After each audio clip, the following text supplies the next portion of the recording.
Hi friends, welcome to AH times. Friends, ఈరోజు మీ అందరికీ ఈ వీడియోలో ఇప్పుడే వచ్చినటువంటి ఒక బ్రేకింగ్ న్యూస్ అప్డేట్ గురించి చెప్పడానికే ఈ యొక్క వీడియోని అయితే చేయడం అయితే జరుగుతుందండి. సో ఆ బ్రేకింగ్ న్యూస్ అప్డేట్ ఏంటంటే మన యొక్క ఏపీ రాష్ట్ర వ్యాప్తంగా మనకు రేపు ఉదయం నుండి అయితే పూర్తిగా బంద్ అయితే నిర్వహించబోతున్నారండి. అయితే ఈ బంద్లో ముఖ్యంగా ఈ కార్యాలయాలు కానివచ్చు, బస్సులు కానివచ్చు, పెట్రోలు, డీజిల్ ఇవన్నీ క్లోజ్ కాబోతున్నాయి. అయితే ఈ బంద్ ఎందుకు నిర్వహిస్తున్నారు, అలాగే ఈ బంద్కి సంబంధించి నిర్వహించడంపై కారణాలు ఏంటి, దానికి సంబంధించిన పూర్తి వివరాలు తెలియజేస్తాను. ఈ వీడియో మీరు నచ్చినట్లయితే లైక్ చేసుకొని ఛానల్ సబ్స్క్రైబ్ చేసుకొని ఫాలో అవుతండి. ఏపీకి సంబంధించి ఎలాంటి ఇన్ఫర్మేషన్ ఇచ్చినా కంపల్సరీగా తెలియజేస్తూ ఉంటాను. ఇక వివరాల్లోకి అయితే వెళ్దాము.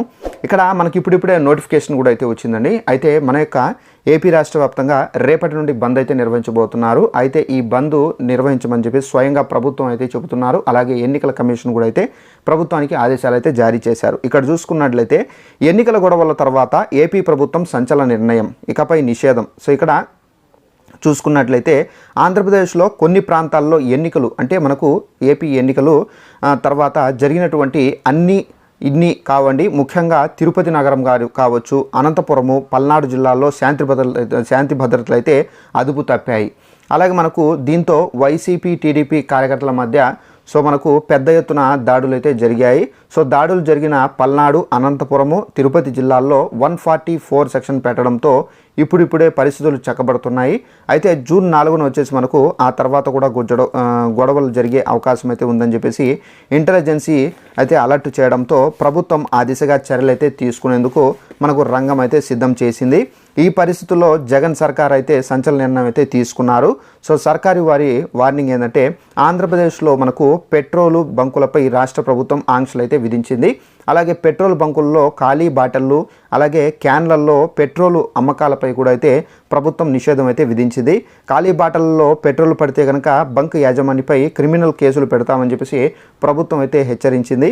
సో ఎన్నికల అనంతరము అవాంఛనీయ ఘటనల నేపథ్యంలో సర్కార్ ఈ నిర్ణయం అయితే తీసుకుంది. ఈ మేరకు రాష్ట్రంలో ప్రతి పెట్రోల్ బంక్ వద్ద నోటీస్ బోర్డు ఏర్పాటు చేయాలని చెప్పేసి కూడా అయితే సంబంధిత యజమానులకు ఆదేశాలు అయితే జారీ చేసింది. మరోవైపు బంకు యజమాని తప్పకుండా జాగ్రత్త పాటించాలని చెప్పేసి అసోసియేషన్ కూడా అయితే పిలుపునిచ్చింది. అలాగే ప్రభుత్వం ఆదేశాలను తప్పగా పాటించాలని చెప్పేసి ఈ మేరకు పెట్రోల్ బంకు అసోసియేషన్ రాష్ట్ర అధ్యక్షుడు Ravi Gopalakrishna, association general secretary Peram Ravi petrol bunk యాజమాన్యాలను అయితే కోరారు. సో ఫ్రెండ్స్, చూశారు కదా, మన యొక్క ఏపీ రాష్ట్ర వ్యాప్తంగా ఏంటంటే ఎలక్షన్ ముందు నుంచి వైసీపీ టీడీపీల కార్యకర్తలు ఎవరైతే ఉన్నారో వీళ్ళ మధ్య అయితే ఘర్షణ అయితే చోటు చేసుకుంది. అయితే దీని కారణంగా ఏంటంటే పెట్రోల్ బంకుల్లో ఈ పెట్రోల్ కానివచ్చు, కొంతమంది ఏంటంటే డబ్బాల్లో పెట్రోల్ పట్టుకొని వెళ్తూ ఉంటారండి. అయితే ఈ పెట్రోల్ కారణంగా వీళ్ళు డబ్బాల్లో పెట్రోల్ పట్టుకొని తీసుకొని వెళ్ళి వేయడం, కాల్చి వేయడం, సో ఈ విధంగా అయితే చేస్తున్నారు. సో దీని కారణంగా ఆల్మోస్ట్ రేపు టోటల్గా 144 సెక్షన్ అయితే అమలు చేయబోతున్నారు. సో దీనికి సంబంధించి మన యొక్క ఏపీ ఎన్నికల కమిషన్ కూడా అయితే కొంతమంది నెగ్లెక్ట్గా ప్రవర్తించినటువంటి అధికారులను అయితే వారిని సస్పెండ్ చేసి వారి ప్లేస్లో కొత్త అధికారులను, పోలీస్ అధికారులను అయితే తీసుకురావడం అయితే జరిగిందండి. సో ఈ పోలీస్ అధికారులు ఎవరైతే ఉన్నారో వీళ్ళ బృందం అనేది 4 విభాగాలుగా విడది పార్ట్ వైజ్గా విధించి సో వీళ్ళ ద్వారా ఎంక్వైరీ అయితే చేయబడిపోతున్నారు. సో ఈ గొడవలు ఎందుకు జరుగుతున్నాయి ఏంటి, సో దానికి సంబంధించినటువంటి పూర్తి ఎంక్వైరీ అనేది జరుపుతున్నారండి అధికారులు.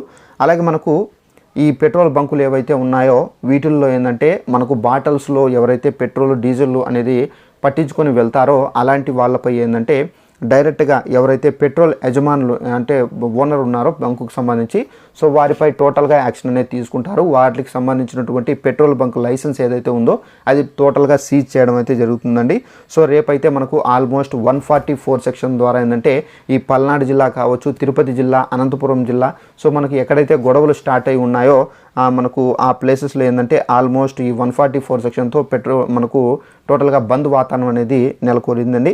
అయితే బస్సులు కూడా అంతరాయం అయితే ఏర్పడబోతుంది రేపు. ఎందుకంటే ఈ గొడవల వల్ల ఏంటంటే బస్సులు మధ్యలో ట్రాఫిక్ జామ్ అయిపోవడం, సో దీని కారణంగా బస్సులు అనుకున్న టయానికి బస్సు చేరకపోవడం, ప్రయాణికులు కొంచెం ఇబ్బందికరంగా అయితే మారవచ్చు. సో అలాగే ఎవరైనా ప్రయాణికులు వేరే ఊళ్ళకు వెళ్ళినా కానీ అక్కడ 144 సెక్షన్ అంటే ప్రతి అడుగడుకి పోలీసు ఉంటారు. సో పోలీసులు సో దీని కారణంగా ఏంటంటే మీరు ఎక్కడి నుంచి వస్తున్నారు ఏంటి అని చెప్పేసి వాళ్ళైతే ఆరా తీస్తారు. సో దీని కారణంగా మీకు కూడా కొంచెం అంతరాయం అనేది ఏర్పడబోతుందండి. ఇంకొక నోటిఫికేషన్ కూడా అయితే వచ్చింది చూడండి. సో మనకు ఏపీలో హింసాత్మక ఘటనలు బాటిల్లో పెట్రోల్ డీజిల్ పోయవద్దు అని చెప్పేసి మన యొక్క ఏపీ ఎన్నికల కమిషన్ అయితే ఆదేశాలు అయితే విడుదల చేశారు.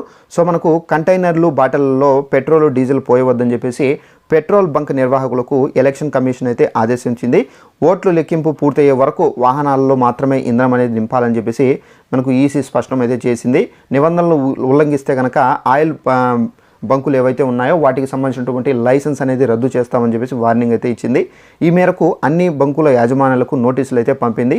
పోలింగ్ తర్వాత ఆంధ్రప్రదేశ్లో పలు చోట్ల హింసాత్మక ఘటనలు నేపథ్యంలో ఎన్నికల సంఘం ఆంక్షలు అనేది విధించినట్లు కూడా అయితే మనకి ఇక్కడ చెబుతున్నారు. కాగా రాష్ట్రంలో ఎన్నికల పోలింగ్ ముగిసిన తర్వాత పల్నాడు, అనంతపురము, జమ్మలమడుగు తదితర ప్రాంతాల్లో అల్లర్లు అయితే చెలరేగాయి. సో టీడీపీ, వైసీపీ శ్రేణులు కార్యకర్తలు ఎవరైతే ఉన్నారో రాడ్లు అలాగే కర్రలు, కత్తులతో, పెట్రోల్ బాంబులతో మనకు దాడులు చేస్తున్నారు. సో ఈ దాడుల్లో చాలామంది అయితే గాయాల పాలయ్యారు. అయితే ఈ ఘటనపై మనకు ఎన్నికల సంఘం సీరియస్ అయితే స్పందించింది. పలువురు అధికారులను బదిలీ చేసింది. మరికొందరిపై శాఖాపరమైన చర్యలు అయితే తీసుకుంది. సో ఫ్రెండ్స్ చూశారు కదా, మనకు ఏవైతే జమ్మలమడుగు, సో అలాగే మనకు పల్నాడు జిల్లా, అనంతపురం జిల్లా, కడప జిల్లా, మనకు తిరుపతి జిల్లా, సో మనకు ఈ జిల్లాలే కాకుండా మరికొన్ని జిల్లాల్లో ఏంటంటే ఈ వైసీపీ, టీడీపీ కార్యకర్తలు చాలా వరకు ఏంటంటే కత్తులతో, రాళ్లతో సో ఈ విధంగా కొట్టుకోవడము, సో ఈ విధంగా చాలామంది ఈ గొడవల్లో గాయాల పాలయ్యారు. సో దీన్ని గుర్తించినటువంటి ప్రభుత్వం కానివచ్చు, ఏపీ ఎన్నికల కమిషన్ కానివచ్చు, ఎవరైతే నెగ్లెక్ట్గా అంటే గొడవలు చూసి కూడా పట్టించుకునే అధికారులు ఎవరైతే ఉన్నారో పోలీసు శాఖలో కూడా మనకు వేరే శాఖల్లో కూడా ఎవరైతే అధికారులు ఉన్నారో వాళ్ళని టోటల్గా సస్పెండ్ చేసేసి సో మళ్ళీ మనకి ఏంటంటే కొత్త అధికారులను ఆ ప్లేస్లో నియమించి సో దీనికి సంబంధించి మనకు ఈ గొడవలకు కారణం ఏంటి దానికి సంబంధించి ఇన్వెస్టిగేషన్ అయితే ప్రారంభించారు. అలాగే ఈ గొడవలకు సంబంధించి ఎవరైతే కారణమై ఉంటారో అలాంటి వాళ్ళపై యాక్షన్ అనేది తీసుకోవాలని చెప్పేసి కూడా అయితే పోలీసు శాఖ అయితే ఆదేశాలు అయితే జారీ చేశారండి. సో మనకేంటంటే రేపు మనకు పెట్రోల్ బంకుల్లో ఏవైతే పెట్రోల్ కానివ్వచ్చు, డీజిల్ కానివ్వచ్చు, బాటిల్లో మాత్రం పెట్రోల్ ఎవరైతే పడుతూ ఉంటారో వాళ్ళు మాత్రం పట్టకూడదండి. అలాగే పెట్రోల్ బాటిల్లో పట్టుకోవాలనుకున్న వాళ్ళు జాగ్రత్తగా అయితే ఉండండి. సో ఎవరైనా సీసీ కెమెరా ఫోటేజ్లో మీకు క్యాచ్ చేసే అవకాశం అయితే ఉందండి. సో ఈ విధంగా బాటిల్లో పట్టడం కూడా అయితే పెట్రోల్ బంకు యాజమాన్యాలు ఎవరైతే ఉన్నారో వాళ్ళు కూడా కొంచెం డేంజర్ అండి. ఎందుకంటే మీ యొక్క పెట్రోల్ బంకుకు సంబంధించినటువంటి లైసెన్స్ ఏదైతే ఉందో అది రద్దు చేసే అవకాశం అయితే ఉందండి. సో కొంచెం జాగ్రత్తగా ఉండండి ఫ్రెండ్స్. వీడియో మీకు నచ్చినట్టయితే లైక్ చేసుకోండి. ఛానల్ను సబ్స్క్రైబ్ చేసుకున్న వారు ఛానల్ను సబ్స్క్రైబ్ చేసుకుని ఫాలో అవుతాండి. మన యొక్క ఏపీకి సంబంధించి ఎలాంటి ఇన్ఫర్మేషన్ వచ్చినా కంపల్సరీగా తెలియజేస్తూ ఉంటాను. Thanks for watching this video. All the best.